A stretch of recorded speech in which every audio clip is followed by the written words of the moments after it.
think I might be live.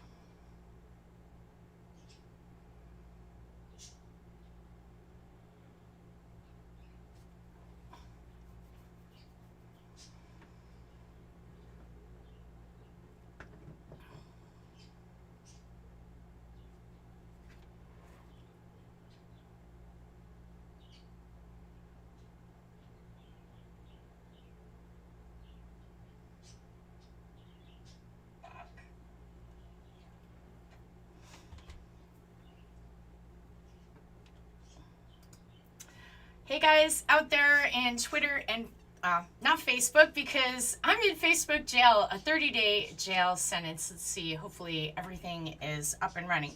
How are you guys out there today?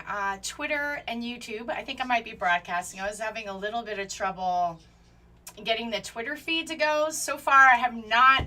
I've been censored a couple of times on Twitter, but so far I've been good for a while and not having too many problems getting the broadcast out to you guys. It's been a bit since I've done a live, been very busy. I wrote my Lamont expose, still working on a second part of that, by the way.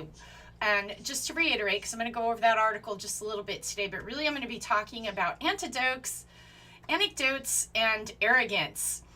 And it's hard to sometimes say these things because I'm wondering if this is going to get the video flagged or not.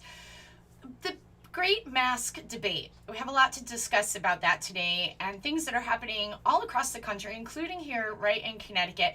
And also, guys, because I'm heavily censored, if you want to stay in contact and continue to read my work and see my videos, please find me at jcherrypresents.com. Sign up for our mailing list. I'm not very active on the mailing list yet. Working on plans for that.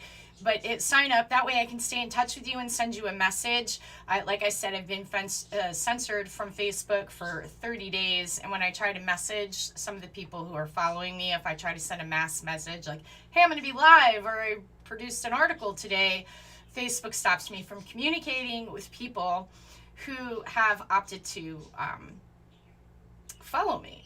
So that's really frustrating to be censored in this way. And I got censored on Facebook for sharing information directly from the FDA. Yeah, this is the world we're living in. So lots to talk about. I don't want to go too long on this video. I want to try to keep it not too short, but not too long either. So I want to get right into some stuff. I'm going to share my screen with you. Just give me a second as I pull it up. But I have a couple of videos that I want to share that are really important, and I think that you'll appreciate. So lots of things happening in the state of Connecticut where parents are really getting upset about what's happening in the state when it comes to the mask mandate. So I'm going to play a couple of videos, and we're going to get into the CDC. We're going to talk about the CDC science, what they're using to say that masking our children is necessary, or masking people in general is necessary. So we're going to get into that.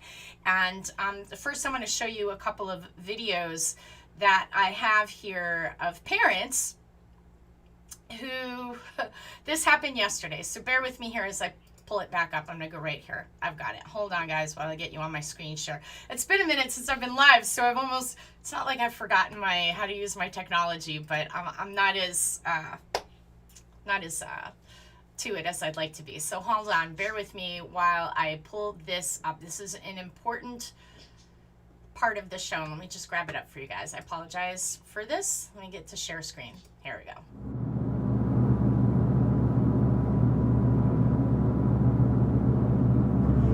Wrong thing. Apologize about that. That is a video I'm going to be sharing with you in a minute. I wanted to share the screen with you. Let's see if we got it here. Okay, so here we are. We're on my website, and I want to share this video with you guys. So I'm going to just blow this up. See if I can blow this video up. Hold on a second, guys, while I get this video to blow up for you. I think I can get this to blow up. Hold on, there we go. I'll move my head this way. See, I can move around. It's kind of fun. I love technology. So, all across the country, Board of Education meetings have had parents coming out to say they're tired of the masking. So there's a lot of contention and heat in the state of Connecticut. And so There's other videos out there. I haven't got my hands on them yet of Lamont not answering the parents' questions. So from the parents' side of this story, let me play the video and then we'll talk about it. Here we go.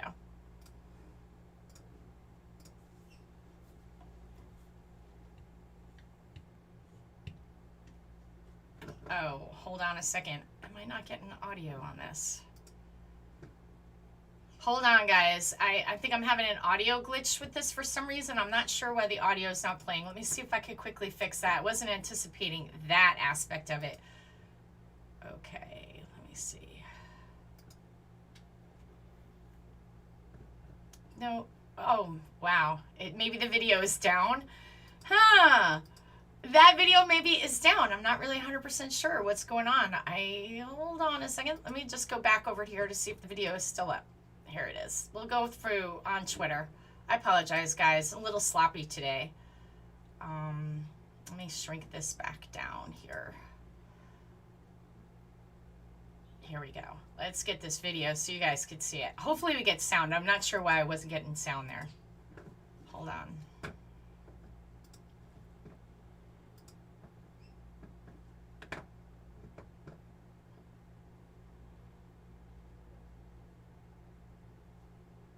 And I still think I'm not getting sound, and I'm not 100% sure why I'm not getting sound.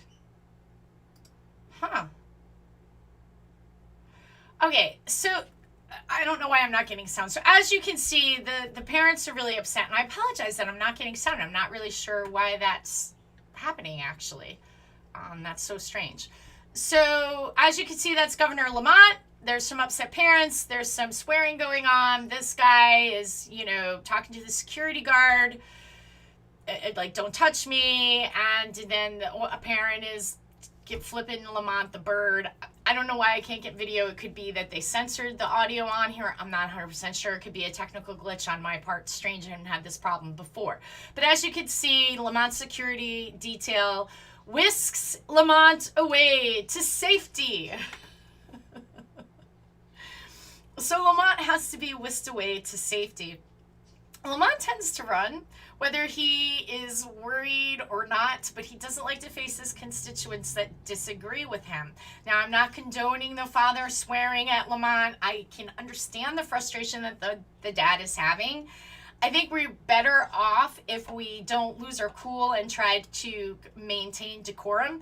That's just my personal opinion. I do support these parents, and they're wanting to be able to free their children of this very unnecessary mandate that Lamont is playing games with. See, part of the problem is when you don't lead in a good way, when you say, okay, I'm going to pass this hot potato to the school boards, and I'm going to say the school boards are going to be responsible for these decisions and not me, kind of thing. Let them decide. Let towns and municipalities decide about these masking requirements that he's heavily pushing. And then when you call Lamont's office, he doesn't want to talk to you. His aides don't want to talk to you. Parents that were in the meeting talked about the fact that Lamont was actually ignoring them. So though I don't necessarily agree with them chasing after him and screaming at him, I get their frustration. And this is the part of redressing the government. I think we, now on seeing that video, maybe those parents will approach it a little bit differently. However, it doesn't negate the fact that what they're upset about is very real and a problem. Let's take a look at the CDC study that they're saying is the reason why they have to have this mandate. This is the science now that you're just supposed to believe. Because science isn't a religion. Science is a study of things, and it's a constant discovery. And this is used against science today. Like they'll say science is changing so rapidly. So Fauci's on TV in March of 2020 saying, don't use masks. People touch them and contaminate the masks, and they won't wear them properly. And then a few months later, he comes back saying like masks will save our lives. So the best thing since ever. So what is it? You see, because the science doesn't really change so rapidly. Okay, yes, science can change. Ideas that we once had about things can change, correct? But, however, when it comes to these things on the face, there's no statistical evidence that masks stop viruses. And if you speak with any OSHA hazard expert that teaches and trains doctors and nurses in hospitals how to properly wear PPE, they will tell you that masks do not stop virus microns. And when they use PPE in a hospital folks are trained. I had an interview with a nurse that you can find on my BitChute channel where we discussed how a nurse is masked properly with an N95 and how they do a smell test to make sure that there's no gaps within that mask. And even that, these OSHA experts, which you can follow online, Tammy Clark and Kristen Megan Kelly, will tell you that that's not going to stop a virus micron. Okay, it's going to stop like droplets, bodily fluid, droplets from you while you're in a hospital or working in surgery, where that makes more sense because you have open surgical wounds that you don't want blood on the nurses and doctors, and you don't want anything from the nurses and doctors in the surgical incisions and what they're doing. This isn't, it's just mind-boggling. Let me take you to this study because let's talk about this. So hold on a second, guys. I'm like all discombobulated. It's been a minute since I used my system. So here we go. Let me get you to the screen. So with this particular thing here, I'm going to just lower this a little bit. Here is the CDC's. Hold on a second. This is the CDC's report here, or what their studies are, what they're using to justify the masking of people, of children, what they're saying the science is. And I want to blow this up so you guys can see this as well. So they're basing these mandates on, hold on a second here. They're basing these mandates on these studies. So let's take a look at this. There is just a part that I really wanted to share with you. Okay, so the U.S. Food and Drug Administration issued a safety communication warning test use. Oh, no, I'm sorry. This is the wrong one. This is about the test. Let me take you back over to here. I'm going to talk about testing too. That's the recall. I'm sorry, I'm discombobulated today. So let me see. Okay, is this back to, nope, that's still the COVID testing. Did it just take my link away? No. Here is their summary of studies, or summary of recent changes. So this was last updated on May 21st, 2021.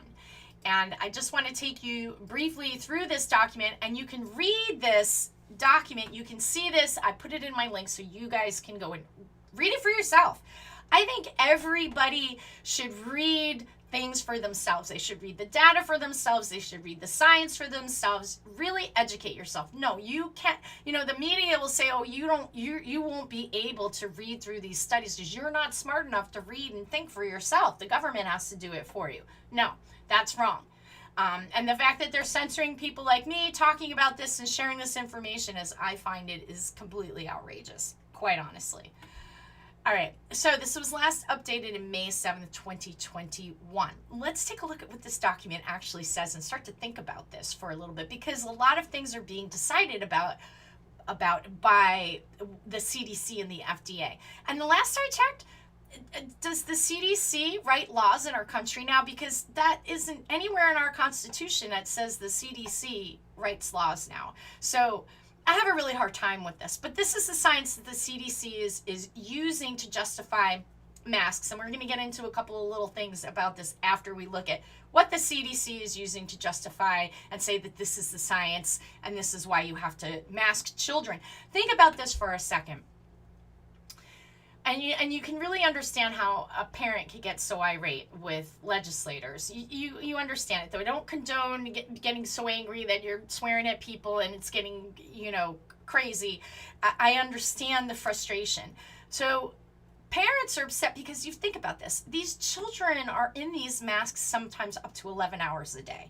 Let's just look at the reality of this. The children are in these masks from all morning to all hours later in daycare settings, okay, or at extracurricular activities, because anything right now, dance classes. I've been hearing from parents that karate classes, dance classes, all kinds of gymnastics classes, all these things requiring the kids to continue to be in mask. And some of them are physical activities that these children are subjected to. Children are bearing the brunt of these poor policies, and parents are the ones that are protecting their children. The parents are the first wall of protection for children.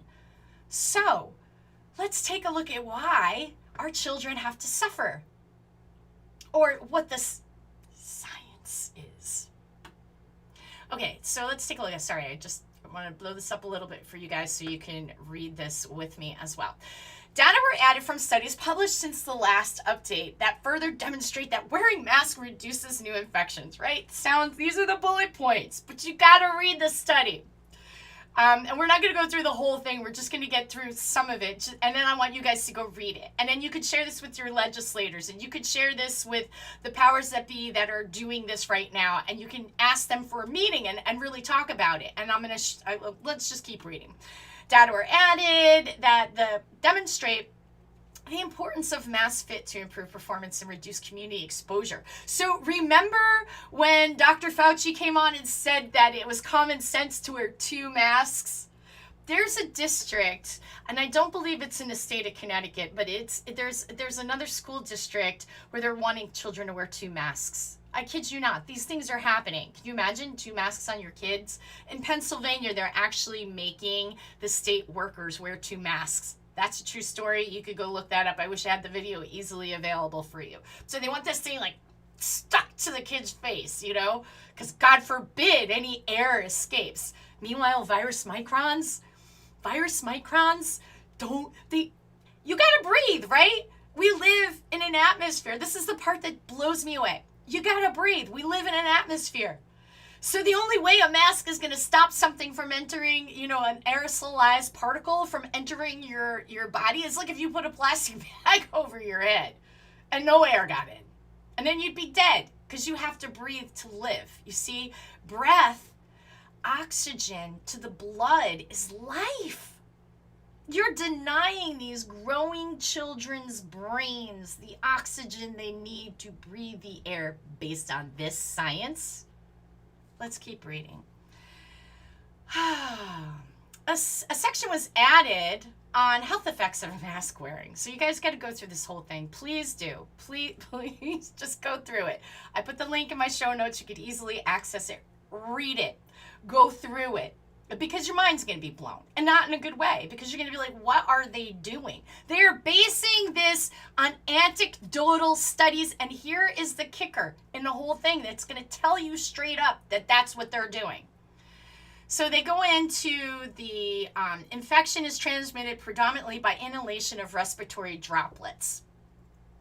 First of all, it's not, when you're breathing and air is aerosolized, it's not like, you walk by somebody in a grocery store and their energy is going to, jump at you. It's like kind of crazy. We breathe in the air. Within the air are aerosolized particles that we can't see. Okay, you walk in a room that people just walk through and their breath and their aerosols, they're all over. I mean, if we could see everything in our environment, I think our minds would be blown. My mother-in-law had a book where it said things you don't see that are around you all the time, like these microscopic organisms that are even on your skin, on pillows, it's like everywhere. We live in an atmosphere. Okay, I'm just going to keep reading. So they go into, listen. CDC recommends community use of masks. And let me just say this. There is no FDA approval of masking for respiratory viruses. I just want you to know and understand that masks fit into the emergency usage authorization category. Okay? They fit into the, I wish I should have put a link in there for you guys for that, but it's true. You could go onto the FDA website. I should do a whole other show where we just go through the FDA website and read about all this emergency usage stuff that they're doing, because there's more than just the testing. The testings are all EUA, the masks are all EUA, the jab is EUA and sort of approved. There's a whole story on that. But anyway, let me stay focused here on the masks. So the masks are approved under an EUA. So there's never, in all these years that we've lived with the flu, where we've had pandemics, where we had H1N1, remember that? Remember they took that jab off the market because it started hurting people? Yeah, remember that? That was during Obama. I think that was like 2000, the mid 2000s with the H1N1. And of course we had the swine flu. The government again had tried to, the government mandated the jab and it had to be recalled. It was taken off the market because it killed people. 50 people died. Okay, when we look at the vaccine adverse events reporting system and we see the numbers there, we'll see that there is a really alarming report, something like 13,000 deaths reported. Now, people will say that, oh, that's anecdotal, or we don't know, we can't verify, right? But you can't verify, but this is the only reporting system that our government has for people to have any injuries reported. And this happened because of the 1986 Vaccine Injury Act signed by Ronald Reagan.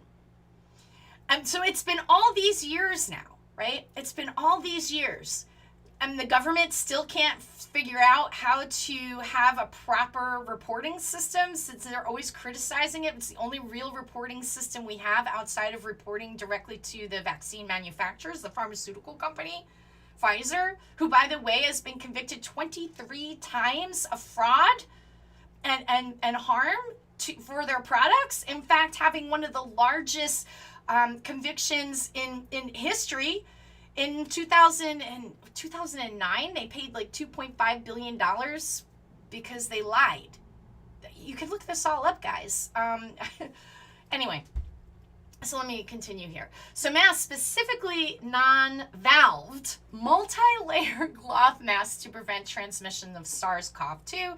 Masks are primarily intended to reduce the emission of virus-laden droplets, source control, which is especially relevant for asymptomatic, pre-symptomatic infected wearers who feel well and may be unaware they're infectious to others, and who are estimated to account for more than 50% of transmissions.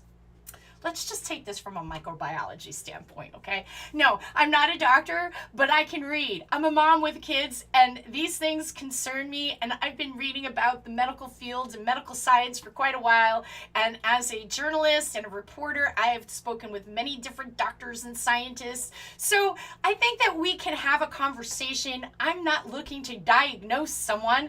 I'm talking about what the evidence is before us, right? So when they say that healthy people are disease spreaders, based on what? Where is the science? Where is the data that proves this? So people who are asymptomatic are healthy people. So when you're walking around a grocery store and you don't have a viral load that's making you cough and sneeze and spread your stuff, you're not spreading illness.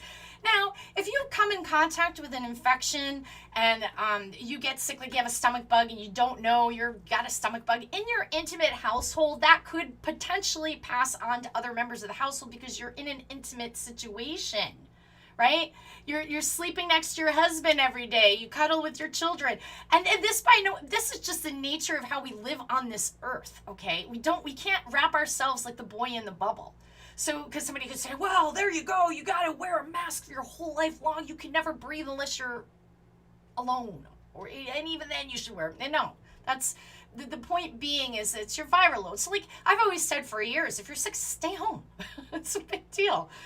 This is ridiculous. So let's just keep reading. Masks also help reduce inhalation of these droplets by the wearer. Oh, okay. I'm sorry. Did I skip something else here? Which is especially relevant for asymptomatic, pre-symptomatic infected wearers who feel well and may be unaware of their infectiousness to others, and who are estimated to account for more than 50% of the transmissions. And you can go and you can look that up, and it's anecdotal. It's nothing. It's nothing. They have no data for this. This is just this bobbly gook. And watch. So they just go on and on about this wonderful new, intervention. I'm sorry, guys. I'm screwing this up. Here we go. Let me scroll down. Source control to block exhaled virus. Multi-layer cloth mask block release or exhaled respiratory particles into the environment. Along with microorganisms these particles carry, cloth masks not only effectively block large droplets, 20, 30 microns larger, but they also, notice the language, can both block up to 50 to 70% of these fine droplets and particles and limit the forward spread of those that are not captured. Upwards of 80% blockage has been archived in human experiments that have measured blocking of all respiratory droplets with cloth masks, and some studies performing on par with surgical masks as barriers for source. So there's a really funny thing with the CDC where one of the studies that they use is on dummies. They use it on dummies. Yes, not people, but like actual dummies, like mannequins. So... sorry about that, guys. Here we go. Data regarding the real-world effectiveness of community masking are limited to observational epidemiological studies. So here's some of the studies that they're using to put your kid in a mask for 8, 11, 10 hours a day, depending on what their after-school activities are. Here's what they're using. This is their science. Data regarding the real-world effectiveness. Look at that. Real-world effectiveness. And they put it in quotations, too. And you guys can see that. Real-world effectiveness of community masking are limited to observational and epidemiological studies. An investigation of high-exposure event. Listen to this. In which 2 symptomatically ill hairstylists interacted for an average of 15 minutes each day, each with 139 clients, during an 8-hour period, found that none of the 67 clients who subsequently consented to an interview and testing developed infections. The stylists and all clients universally wore a mask in a salon as required by local ordinance and company policy at the time. I'm just going to sit on that for a second. Do you see this? Do you see this? But then I'm censored, right? I'm censored. My YouTube channel is ripped down. I'm put into Facebook jail, censorship jail for 30 days. I think my video is even having problems streaming live on Twitter at this time. But this is not going to stop me because I will put these videos up on BitChute. Maybe they won't be live. I'll produce them beforehand and I'll put them up on BitChute and Rumble. Rumble and a BitChute. You can find me, J Cherry, just J and Cherry. So, I should have put those links in there, but Telegram. You can find me on Telegram, which I did put that up there. And also, please, my website is one of the best ways to reach me.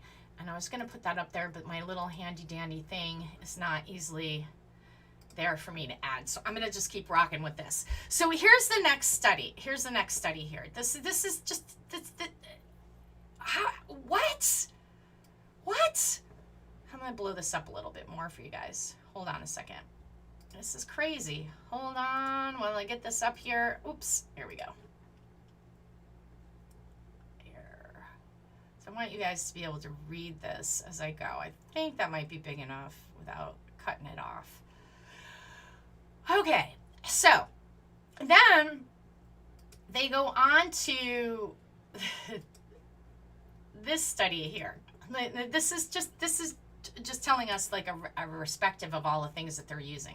So the next study they use is in a study of 124 Beijing households with 1 laboratory confirmed case of SARS-CoV-2, mask infection use by the index patient and family contacts before the index patient developed symptoms reduced secondary transmission within the household by 79%.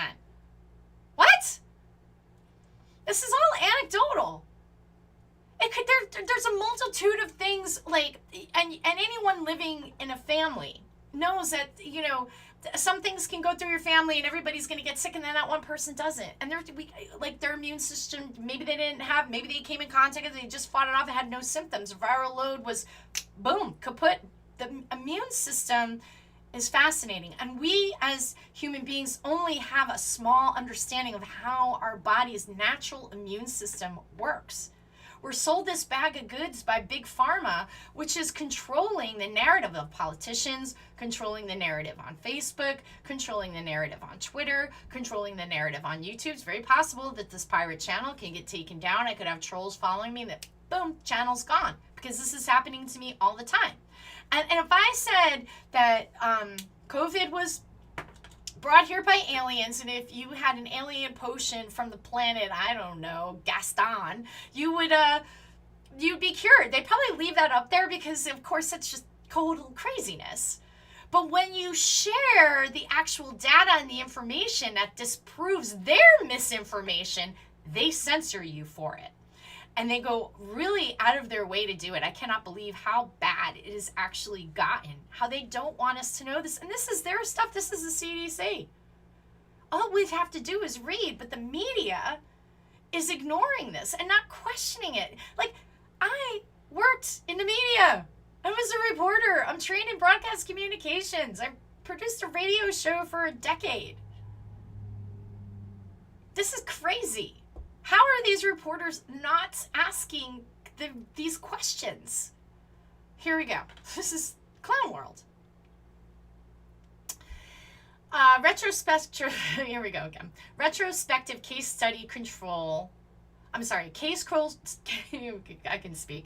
A retrospective case control study from Thailand documented that more than 1,000-person interview as part of a contact tracing investigation, those who reported having always worn a mask during high exposures experienced a greater than 70% reduced risk of acquiring infections compared with persons who did not wear masks under these circumstances.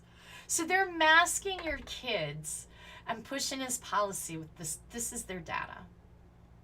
I'm not going to go through the whole thing because there's other stuff that I want to cover. And I haven't even gotten into sharing with you all the solid science that's there for masking, for showing that there's no statistical difference between wearing a mask and not wearing a mask on the randomized, the golden standard of science, randomized controlled trials.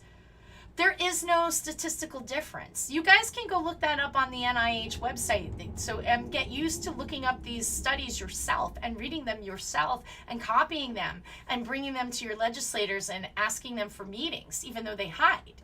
They hide, oh, COVID, we can't open the building. Oh, COVID, we can't meet in person. Oh, COVID, you got to mask your kids. Shut up, don't talk. Don't say anything that the state doesn't want you to say, or the media that is complicit and part of the state system. Now we're going to get into, I want to pull up some things while we're talking about this because I don't want to move along before I show this to you guys. So let me just get this up for you right here. Let me see. I'm going to share screen. Is this going to take me right to where I want to show you guys? Let me see. Are we seeing the photos yet? Hold on, guys. I apologize. Why am I not seeing that? Hold on a second. Let me see where this. I want to share this with you, and I'm having a slight difficulty. There was an update that I didn't fully prepare for, so I'm gonna shrink this and see if you could see it now. Aha. Thank you, Apple. Apple has done some kind of funky thing, and this is a new computer, so I'll have to do something else with it. Let me see if I can find this in a different location for you. I know, maybe I could just take the photo out, stick it here, so we could take a look at it. I apologize, guys. Hold on a second. I'm gonna put this into a thing right now that I can share with you. Is that? So yeah, they did this update, and I apologize for that. I wanted to basically share with you a hold on and see if I could do this. So basically, I want to share with you guys. It's just a back of a box of masks. The picture that I'm trying to share with you guys, and Unfortunately, I'm having some difficulties sharing this screen where it was so easy before, but there's this ridiculous thing that Apple has done that's supposedly security, but it makes, yeah, it's frustrating as all get up. So I'm not going to be able to share I had a bunch of photographs that I wanted to share with you guys, and unfortunately, I'm not able to do that very easily, and I don't want to do that while I'm trying to be live in real time, unless there's one more slight thing that I might be able to do. I'm going to go here and see if I can do this real quick while I'm talking. You know what? I'm going to play this video for you guys, and I'm going to see if I can. Here we go. I'm going to play this video for you guys.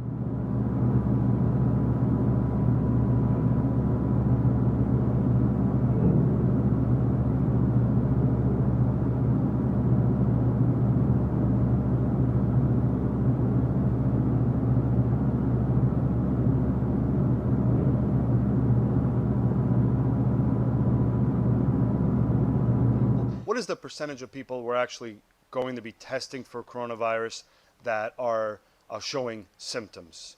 Are we sort of rationing out who we can test? Because I know you said it could be the flu, it could be cold. Well, this is true for all laboratory tests that are done. They should only be done on people who are sick, because that's what was mentioned earlier. Testing somebody who's not sick is much more likely to give you a false positive than anything else. So in medicine, as a rule, we don't test people who are not sick. This is not a test for, are you a carrier of this virus? The reason to do this test is actually to establish a diagnosis in people who are sick. So we know who has coronavirus infection and who has some other cause for their illness.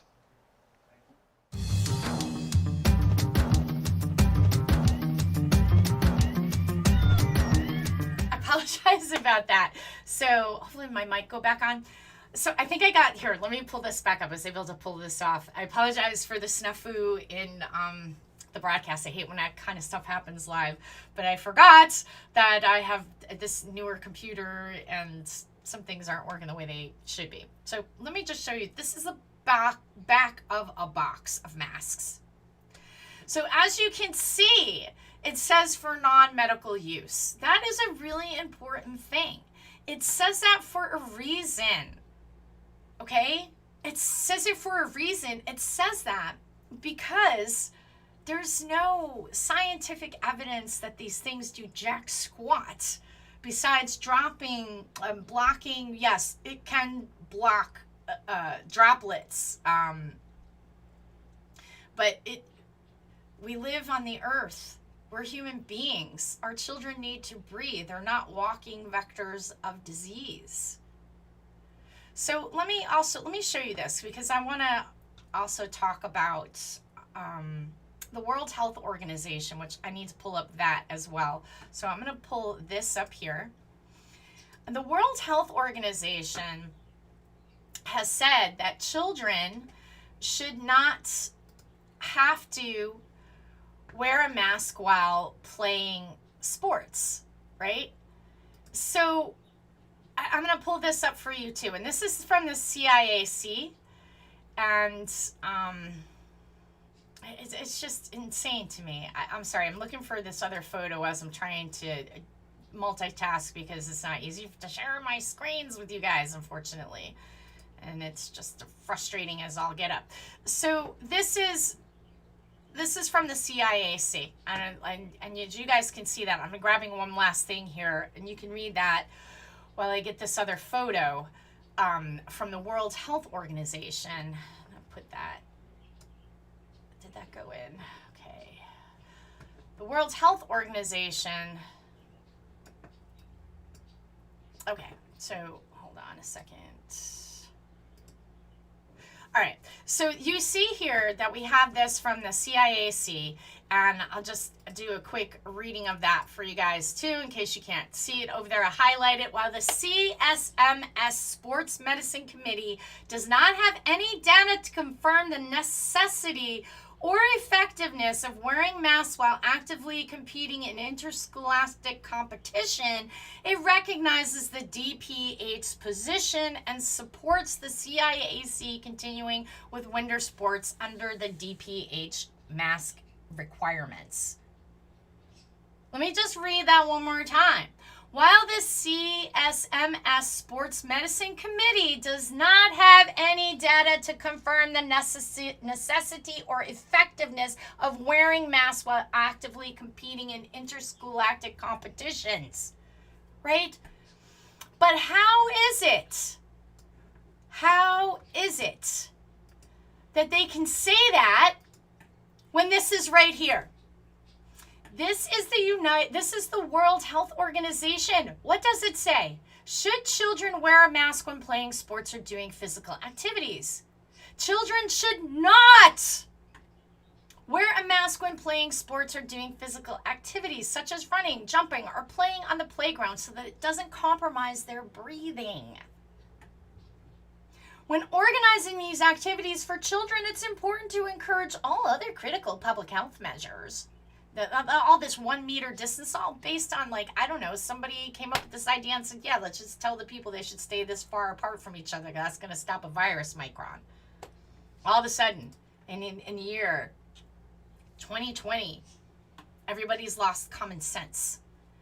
So this is an email from my son's teacher. So I got very upset because my son is an athlete. He's 16, and he's an athlete, and he's playing sports. And coach, this is last school year, made him wear a mask because they were indoors exercising. Now, they won't make the kids wear a mask outdoors, and they're actually letting the kids play football sans the mask, as far as I understand, as of now, because it's outdoors. Well, thank God, because how scary is that to have the kids playing football with a mask on their face? I can't even believe I just said that. Here it is, the World Health Organization. What does it say?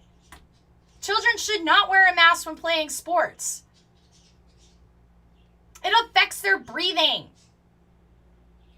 I mean, this is just so it doesn't compromise their breathing. What part of clown world are we in that these facts coming from, the World Health Organization, who flip-flops all the time, and just because I'm quoting them doesn't mean like they're my the creme de la creme. This is the evidence that's out there. We know this. This is based in facts. So I look at where the facts are presented. I don't care where it comes from. So I messaged the principal after my son is forced to wear a mask to play sports. Oh, Mom, it's not that bad. I can handle it. Okay, he's 16 years old. It's very upsetting. I'm like, yeah, no, I don't think so. That's not good for your body. You're a young, growing man. You don't need to have this thing on your face while you're physically active. And they work the kids hard on the high school level sports. These kids take it really serious. They bust their butts. I mean, these kids work so hard as athletes. And to cover up their face. So I was really, really upset. So I wrote the principal. I sent the principal a copy of the World Health Organization information. I sent her a variety of different studies about masking. And I said, this is not safe. And I'm very concerned. And she's the one that told me that she played hot potato. I'm going to read you the email because I can't share it with you very easily because I'm having problems with my photographs here, or my screenshots, shall I say. So thank you for your email. The CIAC guidelines and the Department of Public Health guidelines have been very clear that masks are required for all indoor activities. I hope blank, I'm not going to say my son's name, can continue to participate. Please let me know if you would like me to send home a copy of the guidelines. They are also on our athletics website. And then, of course, when I got those guidelines, because I said, yes, I do want the guidelines because I read the information. And then I see this, and this is like a page into the guidelines. And I'm like, you can't make it up. You can't make this up. So, there we go. So I'm going to take you guys back over here. I had a few other things I wanted to share, and I'm actually going longer than I wanted to. I'm going to take you guys back over to here. And I want to take you back to, this is where we're on my blog here. Let me pull up the share screen. Hold on a second. So here we are on my blog here. My blog, which also connects to my Twitter account. I'm going to put that So my blog also connects to the Twitter account. So this is a very lengthy article that I wrote about Ned Lamont and the Lost Constitution State. And I put a link in there. And the reason why I'm bringing this up with the whole mass discussion is because I wanted parents to be aware of SEMA4 and Thermo Fisher Scientific, and also what they're doing with data.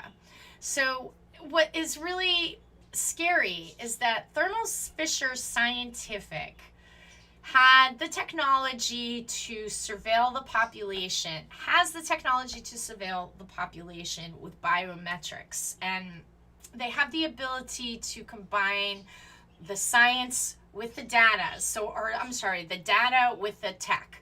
So basically what that means is they're able to put this into a computerized digital system that allows people to be surveilled. So I go into this in my article, and Thermo Fisher Scientific gave the Chinese government, sold the Chinese government the tools that China has been using now to lock up and detain the Uyghur population. So the Uyghurs are in Xinjiang, sorry I said that wrong, are in Xinjiang. That's where they're pretty much a lot of Uyghurs are.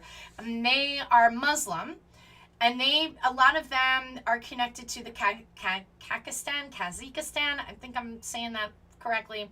But anyway, so they're in the northern region of China. Now, the Chinese don't like the Uyghurs, so they bought Thermo Fisher Scientific's biotechnology to be able to surveil and collect the Uyghurs' data. I'm going to show you a short video on this right now. Hold on a second, as hopefully everything's going a little bit crazy for me today and I'm not able to do the things that I want to do. No, this is something else. So this leads up to it. But where do we go? Did I lose that? Nope. I apologize, guys. Oh, there I am. Nope, we don't want you on there. I think I might have lost that short little video, unfortunately. Let me see. Here it is. Yes. Sorry about that. I have a lot of screens open and haven't done a live in a little while, so I'm a little sloppy, and I apologize for that. So let me just see if I can zoom this out a little bit. So this is a video. It's about 3 minutes long. And I've got more to say about this. Let me just play the video. I think you guys can see it pretty well enough. I'm not going to waste any more time. Let's just give it a roll. Hopefully the sound works. Up close. To see the crackdown it calls an answer to terrorism.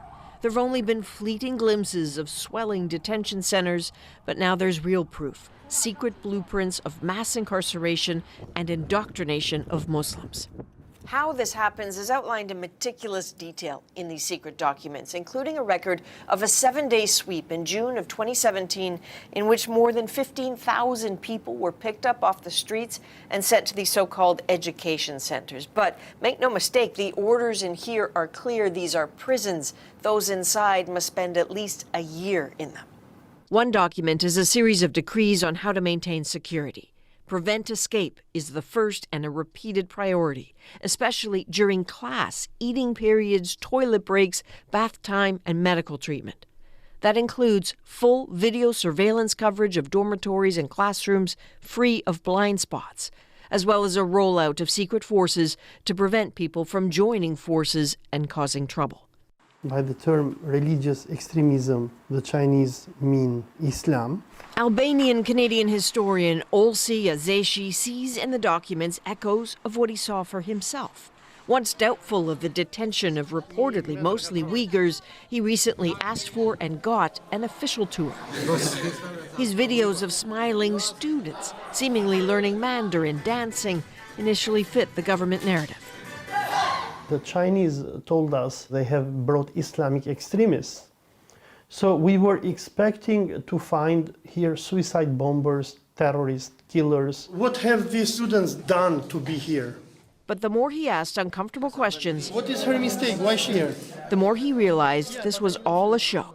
Their answers surprised us a lot. Somebody had prayed to God in public. Another one had put a hijab or a headscarf. They were not extremists. They were not terrorists. They were normal people who believed in their God. You insist on this question? Yeah, Official translators told him some of his questions were out of line.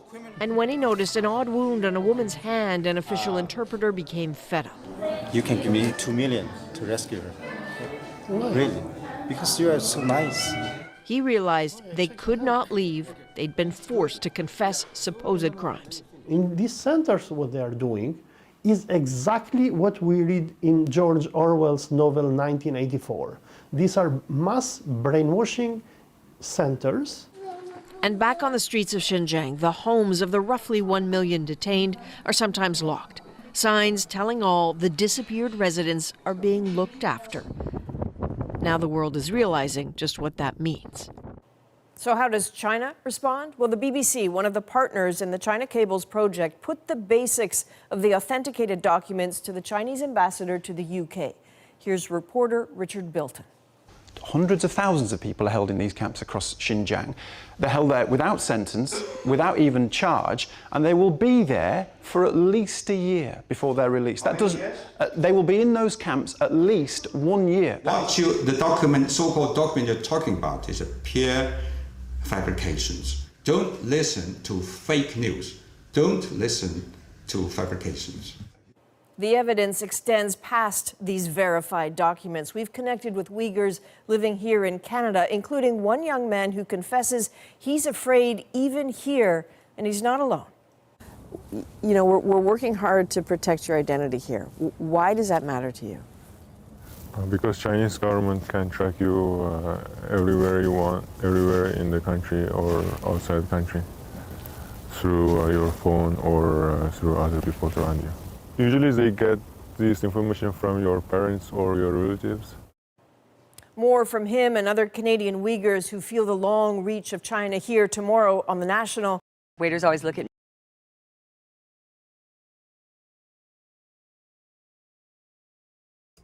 That's a pretty scary report.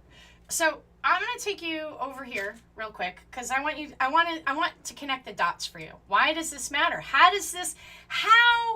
are the Uyghurs and Xinjiang connected to Connecticut and what we're dealing with? Well, I'm going to tell you. Thermo Fisher Scientific, and this is in my article, and you can hit my webpage up, jcherrypresents.com. It is in my show notes. It should be posted there. And on Twitter, I could put it in the comments or something like that later on after the show airs, because I don't think the description of the show shows up on Twitter. If this is even playing on Twitter right now, I was having some problems, so I'm not really sure if it is. But anyway, so I get into that here at the bottom of my article. So we've got so much corruption here. I just wanted to pass, whoever did this meme, thank you. I took it and put it in my article. I didn't make this meme, but I thought it was great, about SEMA4 and Thermo Fisher Scientific. Thermo Fisher Scientific, SEMA4, Annie Huntress Lamont. I want you to think about those things, okay? And they are connected to the Uyghurs and the Chinese locking up the Uyghurs. And isn't it funny how the Chinese government uses the same thing? That's fake news. It's not real. This is just insane.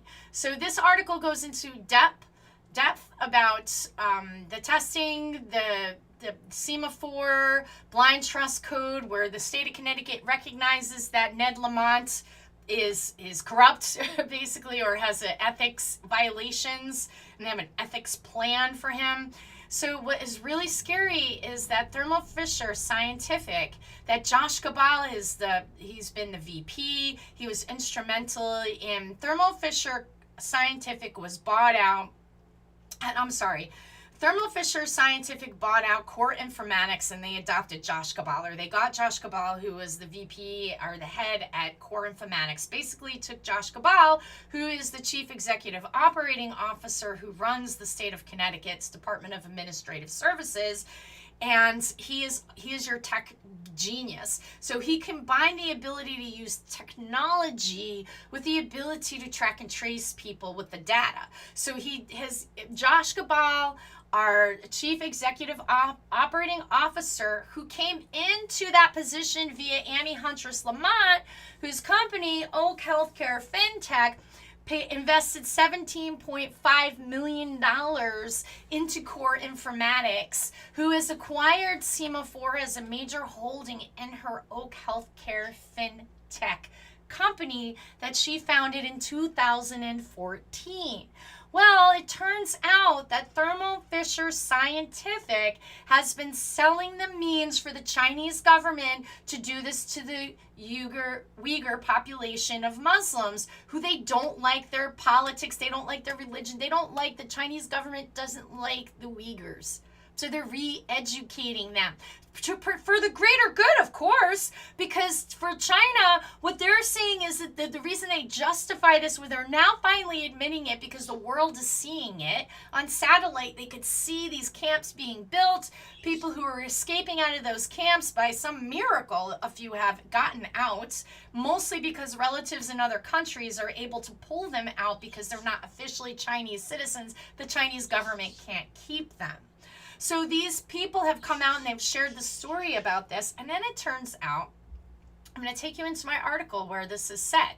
Now this goes into I cover it. I have all of the references, all of my links. I want you to go and look at my references, go look at my links and read it for yourself. I put it here together for you in a story, in a timeline, connecting certain dots and talking about it. That's what journalists do. That's what they're supposed to do. Do I have my own opinion about that? Yes, of course. I don't think there's any journalist on the planet that doesn't have an opinion on some things, right? But you have to come into this perspective and really just look at the evidence. My mind has changed on things that I had a set opinion on, that after I did the research and I learned and understood what the facts were, changed based on what the facts are, which is how all people should operate, correct? So this article, I'm going to take you over here. I'm going to read to you, and this is all going into semaphore, and I'm sorry if I'm making you dizzy as I'm spinning here. There's Josh Gabal. If you haven't seen him, that's who he is. Josh Gabal was nominated to become the Commissioner of the Department of Administrative Services, 2019. So here's where we start to get into Josh Gabal. I'm going to tell you a little bit about the Chinese government and what they've been doing. So China, the next gold rush is you. You, me, you, us, our kids are the next gold rush. Our DNA. Our genomics, the foundations of what it means to be a human being is the new gold rush, part of it. And then, of course, the data that goes along with it, outside of the DNA. But let me just read this to you, because I think this is a really important part of the article. And this is a very long article. I couldn't figure out a way to just tell the whole story without telling it all. And then I'll put it into smaller bite sizes and talk about that. So, but it's a good reference point because all of the references are there. I'm not making this up. I didn't come out of the blue sky with this because I don't like Josh Gabal or whatever. So this is what the Chinese government did. So corporate America is in a biotech race for data. Data is gold in the age of technology. DNA data is the biggest prize. DNA holds the key to biometric surveillance, so much more. China is ahead in the race for DNA data. As a dictatorship, it is easy for China to be in the lead. China has the world's largest gene bank. The Chinese have harvested DNA from pregnant women with a diagnostic test. They did not tell the women using the prenatal diagnostic test made by Beijing Genomics Institute, known as BGI Group. The women did not know their data would be stored forever and that the test was collecting everything it could from the mother and the baby. The women were told that their data would be kept for a period of time and they were only looking at prenatal abnormalities. It would remain confidential and they could request to destroy it at any time.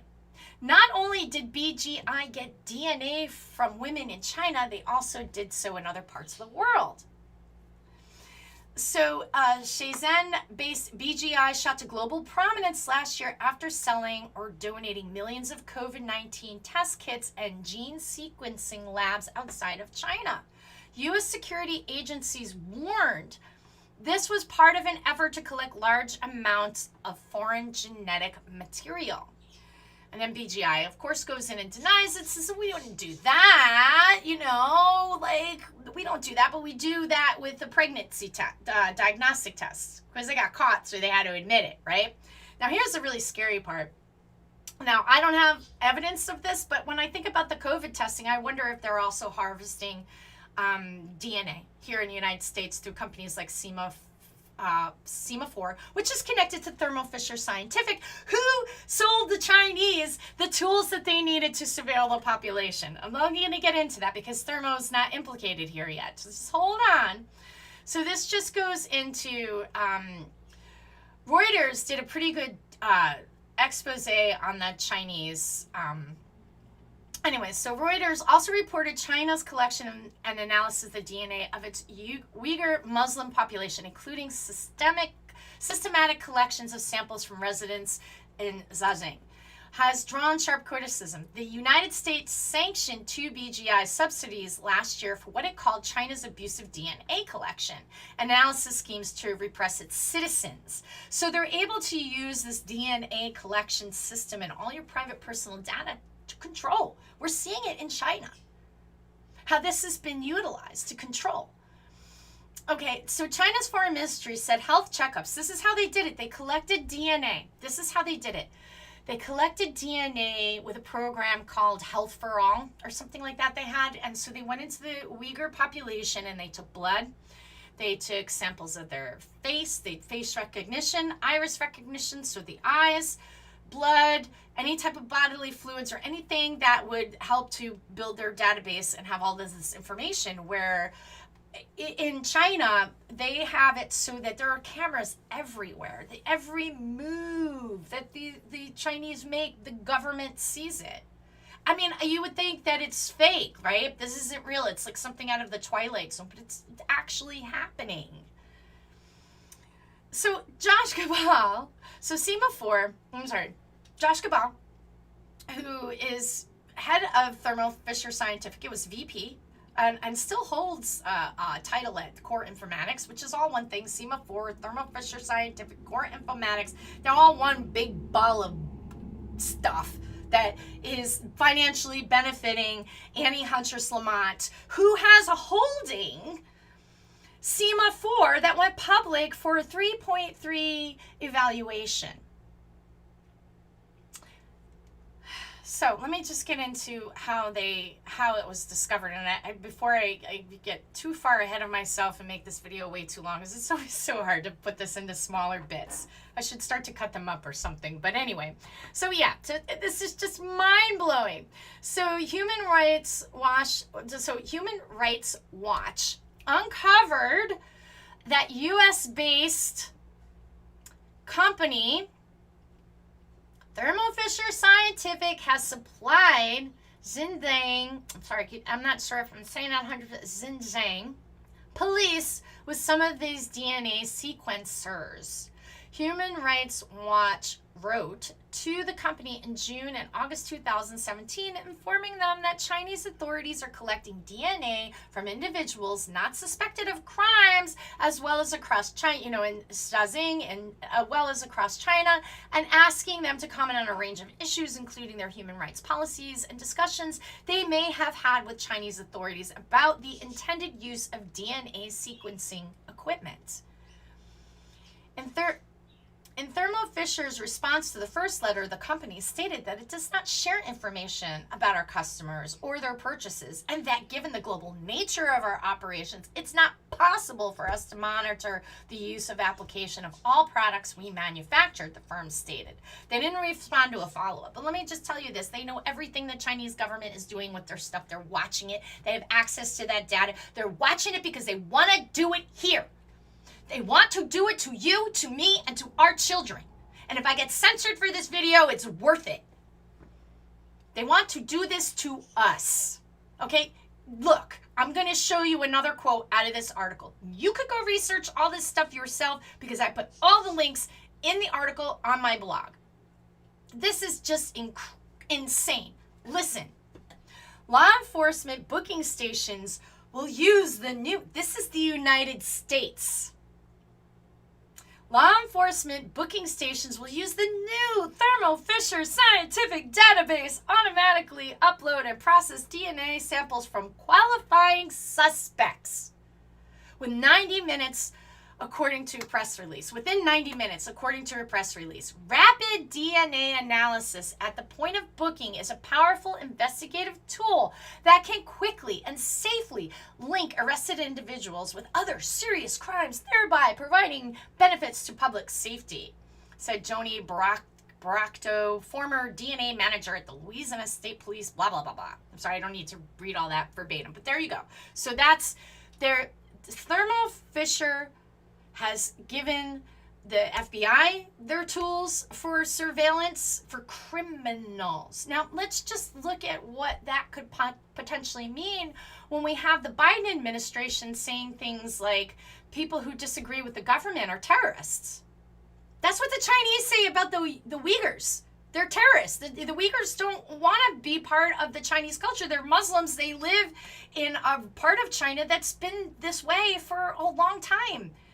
Okay, these human beings have a right to live on that part of the earth. The government shouldn't treat any human like this.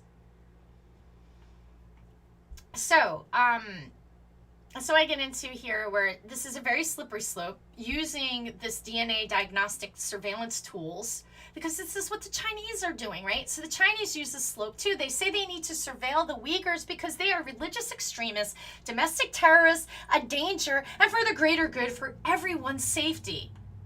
They must surveil the population and have re-education camps for those that may become extremists. Families of Uyghurs are torn apart, the children taken and made to go to Chinese school, and adults are forced into re-education camps.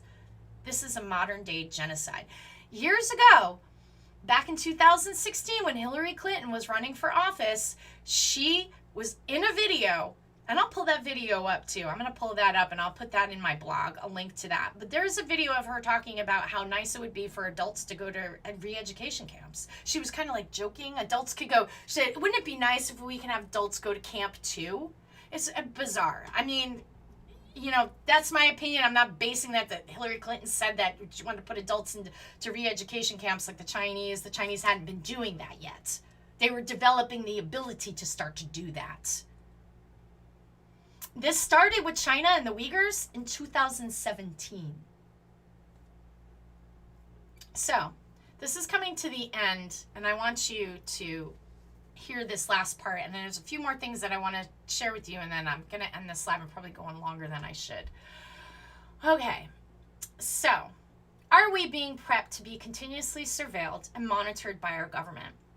The post-COVID government is trying to set the foundation for this. Mass testing, mandated vaccines, contact tracing, shutdowns, social distancing, and talk of vaccine passports. And actually, we're having those vaccine passports now. I wrote this probably several weeks ago. Now you can't go to the Oakdale Theater unless you have a vaccine, proof of a vaccine here in Connecticut, okay? And this is just a few weeks ago that I wrote this article. So it's already happening. And apparently all of the arts venues, the major ones, Xfinity Theater, Schubert, all these theaters are doing the same thing. It's outrageous. It's absolutely outrageous. It's disgusting. Boycott them. So mass testing, mandated vaccines, contact tracing, shutdowns, vaccine passports, all for our safety, just like China. It's for your safety. For everybody's safety.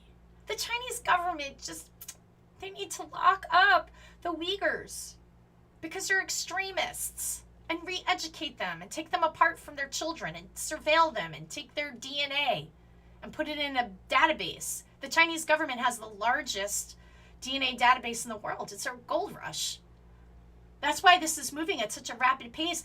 And I'm not going to get into all that right now. I could keep going on and on and on. Let me stay focused. So this is the part that's really scary. Why has Connecticut spent $72 million? I just want you to know that. Connecticut has spent $72 million on media and public relations for COVID. Did you know Lamont hit his contract that Josh Cabal signed with Boston Consulting Group on May 9, 2020? Thank you, Tony, for that piece of information. I appreciate your work and thank you. So shout out to Tony. I appreciate your work and what you do. So the contract was hidden for the public. To make matters even worse, shortly after the data was given to the Boston Consulting Group, there was a phishing scam and the data breach on citizens' private information. Did the state warn citizens? No. They did not. They hid it. They hid it. They hid the data breach, but it gets worse.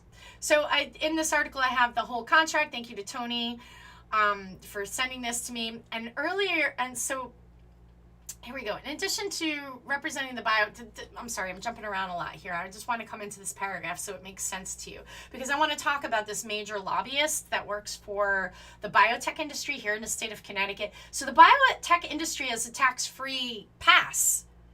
Okay, they have a tax-free pass.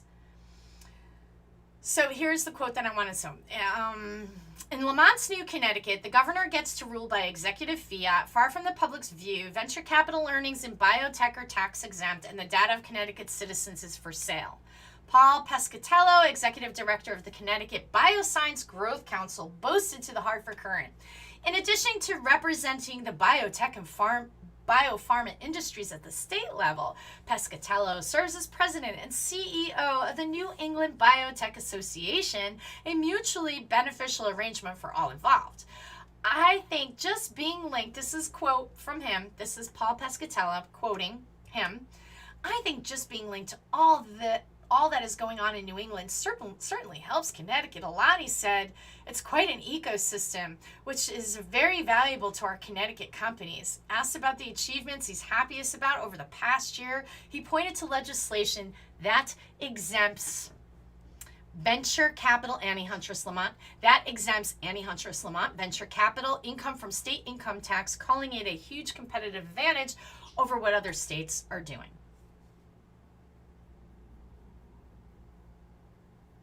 So, and there's one more quote I wanted to share with you that's really a shocker, and I think I skipped through it, but this is,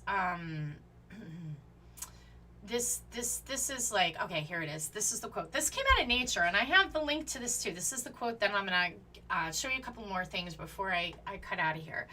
So, this is a quote out of Nature. Now listen. So, I'm going to read you a little bit, and it's going to lead into the quote just so it gives context to what we're talking about. It's hard to believe that the state of Connecticut's very own Chief Operating Officer, Josh Gabal, the brains behind the merger of tech and biosurveillance, and First Lady Annie Huntress Lamont, the most powerful female venture capitalist on the planet, are tied to the biometric surveillance of 1 million Uyghurs in China. Here is something of shocking reality, as if all this isn't shocking enough. Marketing and lobbying by technology suppliers is often behind the push for the broadest possible use of DNA profiling. In 2016, for instance, a representative of a U.S. lobbying firm working for Thermo Fisher Scientific described in a conference presentation the development of universal DNA databases as inevitable. He noted that the expansion of these to Western countries or other countries with democratic forms of government face significant hurdles, such as the open and public parliamentary process and the culture of being influenced by opposition and protests. I'd like to add that people in the United States have the Constitution and the Bill of Rights for a reason to protect us from this. This is crazy. This is what we're up against. So, when parents are upset because the government isn't listening to them, the stakes are really high. Who decides? Is it Governor Lamont? Is it Representative Liz Linehan? Who openly insulted and bullied constituents that reached out to her because she's in the video. I got another little video I want to try to share with you, but Twitter is being really weird with me today. And I don't know if I'm being censored. I'm definitely having some difficulties with Twitter today, and I apologize about that. But let me see if I could take you real quick over to here and see if I could share that with you guys, because here we go. So I want to share this little video. I should still be able to share the screen. Hold on a second as I share the screen so you guys can see that. Are we there? Yes. Okay. So thank you to Katrina for sharing this with me. I appreciate that. Hopefully I can get the audio. I'm not sure why audio isn't translating over. So here we go. You can see the video. There's Liz Linehan. let me get this on here. There's Liz Linehan. So what it is, does she look like, let me just show it to you one more time. Great little video. I love the passion.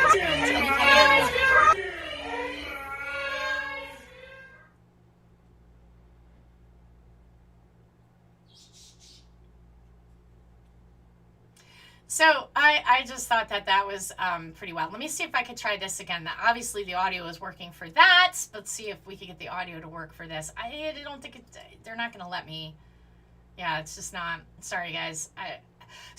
Okay, so a couple of announcements too while I'm here. So there will be a rally at the Capitol. I'm going to try really hard to make it to that as best I can. I didn't get wind of this until just a couple days ago. So we want to spread this around. If you can be there, you really should be there. But don't, we really need to show force. So be there if you can be there. This is the Capitol Rally, Saturday, August 28th, 2021. And Hartford at 12 p.m. Usually you can, it depends. I'm not sure what the Capitol Police will do. Sometimes you can park within the compound, but I'm not sure if they'll allow that to happen or not. Capitol Police are usually pretty reasonable. I've never had any problems with them. I never wear a mask when I go, just to let you guys know that. Don't feel like you should or have to. And bring your kids. Okay, let's start teaching the children how to stand up for their civic responsibilities. Also, another thing I want to alert you guys about, I will be tomorrow at the Connecticut Hospital Association to film and capture the protests of hospital workers against the vaccine mandates. That's tomorrow from 11 a.m. to 1 p.m. I'll also have video as I can. Hopefully I'll be able to just stream it right to Twitter. This here. So, just here's another. Is this the video? I was looking to see if I could get that video for you guys, but I don't think I'm going to be able to. I might be able to get it through here, but let's see. Hold on. Yeah, let's just take a look at how this was reported over here. This is Fox. This might be the raw video. It might not be. I'll see if I get sound. Let's go. Sorry about the ad, guys. Electrical connection. Let us brighten your day. Don't be left in the dark. Electrical Connections Generac certified technicians can install an automatic standby generator to protect your home and family when the power goes out. Electrical Connection and Generac. Don't be left in the dark. Electrical connection. That's right. I spoke to those who were there protesting. I spoke to the officials who were present, and both sides could agree that things did get out of hand today. That meeting was attended by superintendents, principals, health directors, and the goal was to outline safety protocols for the upcoming school year. But the meeting was cut short when protesters started speaking over officials. Is this what it sounds like for the kids? We can't hear. Show a little decorum. Protesters advocating against children wearing masks in schools, taking over a roundtable discussion in Cheshire on the upcoming school year. Governor Lamont among those present. Thank you so much for attending today. Thank you. The discussion cut short and the governor ushered out of the building as protesters followed. If you ever wondered if you could fly in 1930s Germany, the answer is yes. The shouting spilling out into the parking lot and outside of Highland Elementary School where the event was taking place. Protesters turning their anger towards State Representative Liz Linehan. We don't believe that those are what's best for our children. So when we don't get a right to choose for our own children, this is what happens. And more people will be standing up against people like you because we have had enough. What happened today in Cheshire is not indicative of who Cheshire is and what our community is all about. She says the turn of events was disappointing, saying the protesters took away from what the meeting was all about. The information that was contained in that meeting is really important to the educators, parents, and children of the state of Connecticut. Governor Lamont also responding to what happened, saying masks are an important part of keeping kids in the classroom. But I was surprised to see young mothers with two 7-year-olds, one in either hand,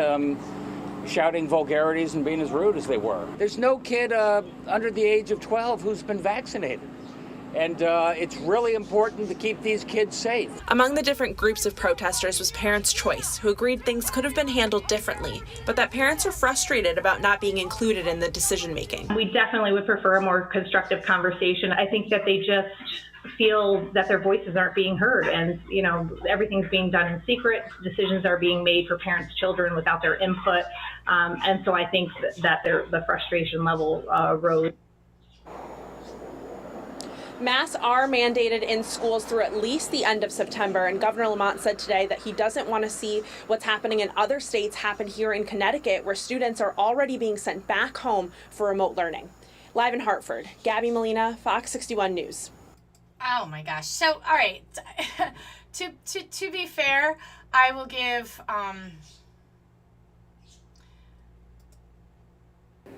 to be fair, hold on a second, guys. Apologize for that. So to be fair, I will give, credit to Fox News. Not a terrible report. More showing both sides. It wasn't terrible, but the media never brings up things like what I talked about. Like this. To me, when we're talking about these mandates and these things, hold on while I pulled my screen up to share. When we're talking about these mandates, right? And we're talking about where the science is coming from, and we look at the CDC and see this anecdotal garbage, and them putting these things on our children's faces is absolutely maddening. Now, again, I agree. I think that we as parents, even though we're upset, we gotta check that decorum and try not to lose your cookies. I get it. Where Lamont's sitting there with his vaccinate shirt. He's literally in a video telling you to vaccinate. And interestingly enough, he says that 12-year-olds aren't vaccinated. But if you read through the FDA paperwork, it says that I'm going to pull this up for you guys. Just bear with me. I'm so frustrated that I can't easily share my photographs, but I have to pull this up because it's extremely important. And this is just the type of stuff that we're dealing with on a regular basis, which I'm not excusing parents who are yelling and swearing. You guys, we gotta just remember that we're dealing with people that eat this stuff up like candy, and it's tricky. I get it, and I do support the parents there, so I'm not lambasting them, and I understand your frustration. Believe me, I do. But we have to come up with better means of dealing with these people, because they will take anything they can and run with it. But I want to get this for you guys. So bear with me. This is a really important slide I want to share, and I apologize that it's extremely tricky for me with this new update, of course, from Apple on my computer that makes it harder to share the photos easily. So did I not have them in this part of the app? Okay, so I'll read it to you because it doesn't appear. Nope, here it is. Okay, so this is in the warnings and precautions. Bear with me as I get this up here. I'm going to do something real quick. So this is in the warning and precaution part of the documentation, the package insert, as it would be called, for Pfizer. So I'm going to read it to you. Hold on a second. Let me just get in here. I apologize for that, guys. This is really irritating. I not to complain about Apple, but sometimes I wish that I don't know, these computers. It's annoying that they put this security feature on there, and it's not really making anything secure, but just making extra hoops for you to have to jump through when you want to add something to your stuff. So let me see how that. Hold on a second, guys. I really apologize for this. I shouldn't be doing this live in real time. There's a really important slide that I want to read it to you and share it to you, especially because he's really pushing these things on our kids, and it's extremely frustrating that he is able to do this. I'm just flabbergasted by it, honestly. Absolutely flabbergasted by it. So hold on. I'm just about to get that slide in there for you. Hold on a second. So this is the package insert. Here we go. And let me get over here. So this is the package insert. Let's take a look at this. What does it say? It says myocarditis and pericarditis. Post-marketing data demonstrate increased risk of myocarditis and pericarditis, particularly within 7 days following the second dose. The observed risk is higher among males 40 years of age under 40 years of age than among females, though it can happen to females too. The observed risk is highest in males 12 to 17 years of age. Although some cases required intensive care support, available data from short-term follow-up suggests that most individuals have had resolution of symptoms with conservative management. Now here's the kicker. Information is not yet available about potential long-term sequelae. That means long-term health consequences, long-term data. They don't have it. They don't have the long-term data on what's going to happen to your kids if they get this myocarditis or pericarditis from this jab that they rush to market. That's not liable.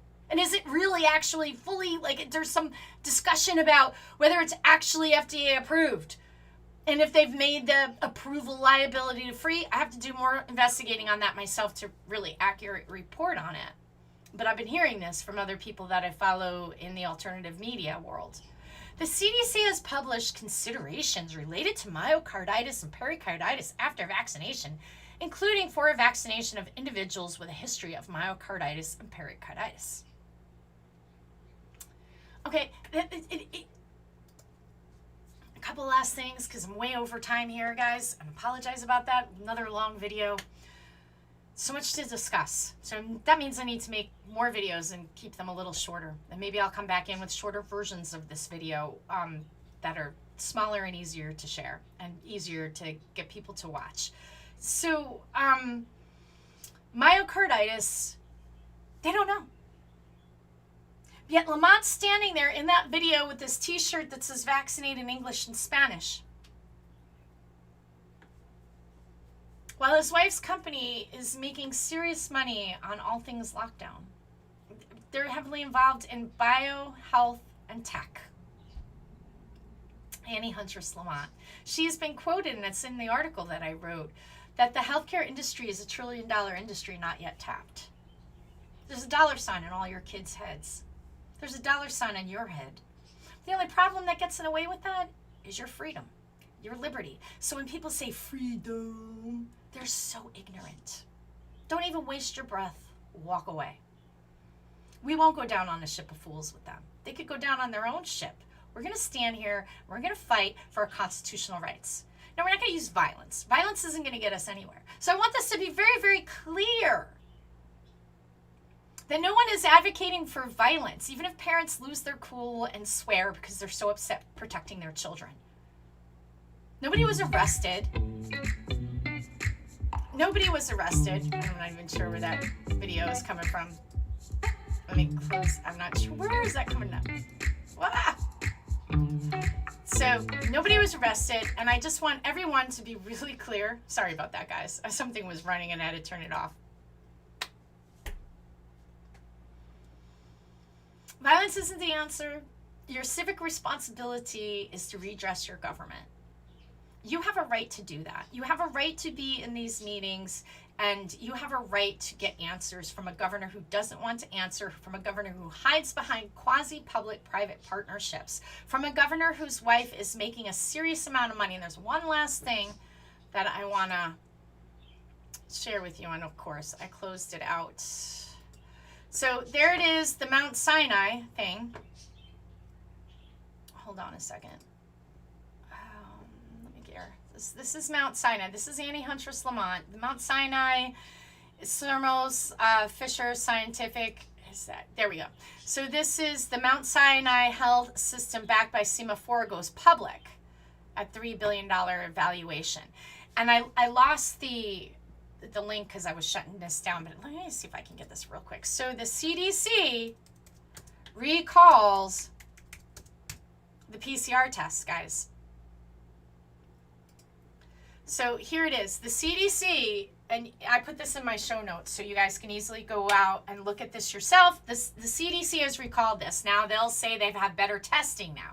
So they've come up with something new. And anybody who knows the history of the PCR test and the maker of the PCR test, Kary Mullis, knows that before he died, he was a very vocal critic of Dr. Fauci. What Dr. Fauci did to foster children during the AIDS epidemic is disgusting. That this man still sits in office is disgusting.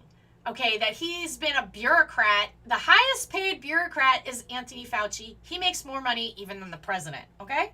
He's the highest paid bureaucrat. He's been a bureaucrat since the 80s. He's a scientist. He's a bureaucratic scientist.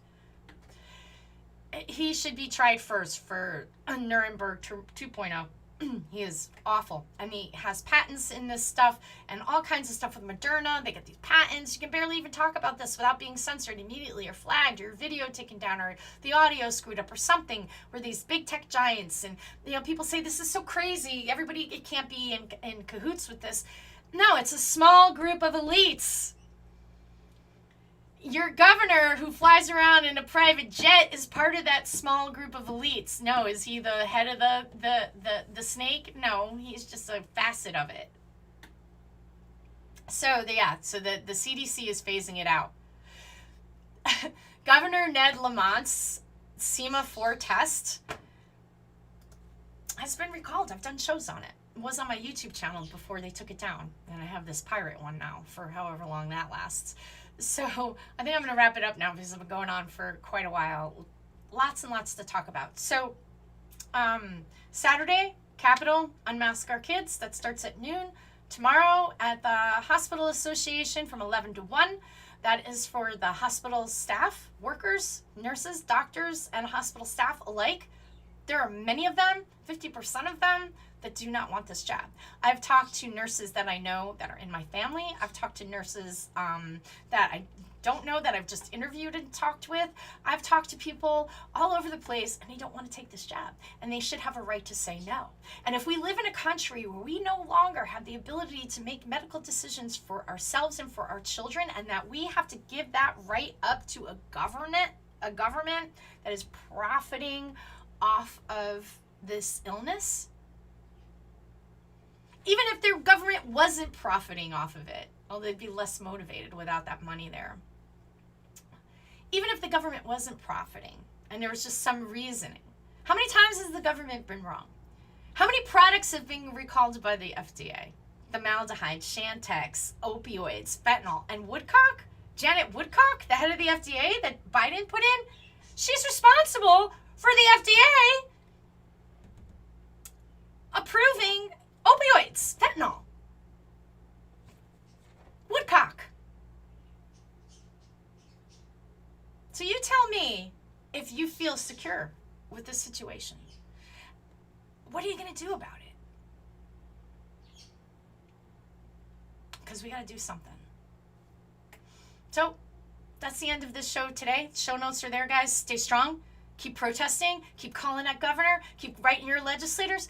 You're fighting for your kids. You're fighting for your future. You're fighting for your very DNA. You're fighting for your own privacy. Now more than ever, the United States Constitution means so much. Now more than ever, I see why and how this document was written. The Constitution of the United States that gave freedom to just plain old regular people that before were ruled, were treated like the proletariat, the serfs. That's what it was before the United States. We've come a long way from there in a bad way. We've fallen asleep at the wheel. The people have become complicit, drunk on media, garbage. When we need to, as a people, teach our children about their fundamental core rights as human beings. The Constitution doesn't care about the color of your skin. It says all. I know it says men in there, but they were thinking men as like a human, you know? Yeah, I know women didn't have a right to vote, but they got that right now. How so? Oh, the United States Constitution. Wow! The Amistad, a ship that was carrying slaves from Africa. The Africans took over the ship and landed in Connecticut and were freed. The United States Constitution. We don't have slavery in this country based on skin color now, which was disgusting and horrible. And it's terrible that we have that as a part of our history. We can't escape that. No one should want to. That's the truth. But we don't have that anymore. We had a civil rights movement with Martin Luther King. Free speech. The Constitution. Is it racist? The people behind This lie, this narrative that the government is better at taking care of the people than the people taking care of themselves is the problem. Not your neighbor. The government is the problem. On that note, I'm going to finish. Bye, guys.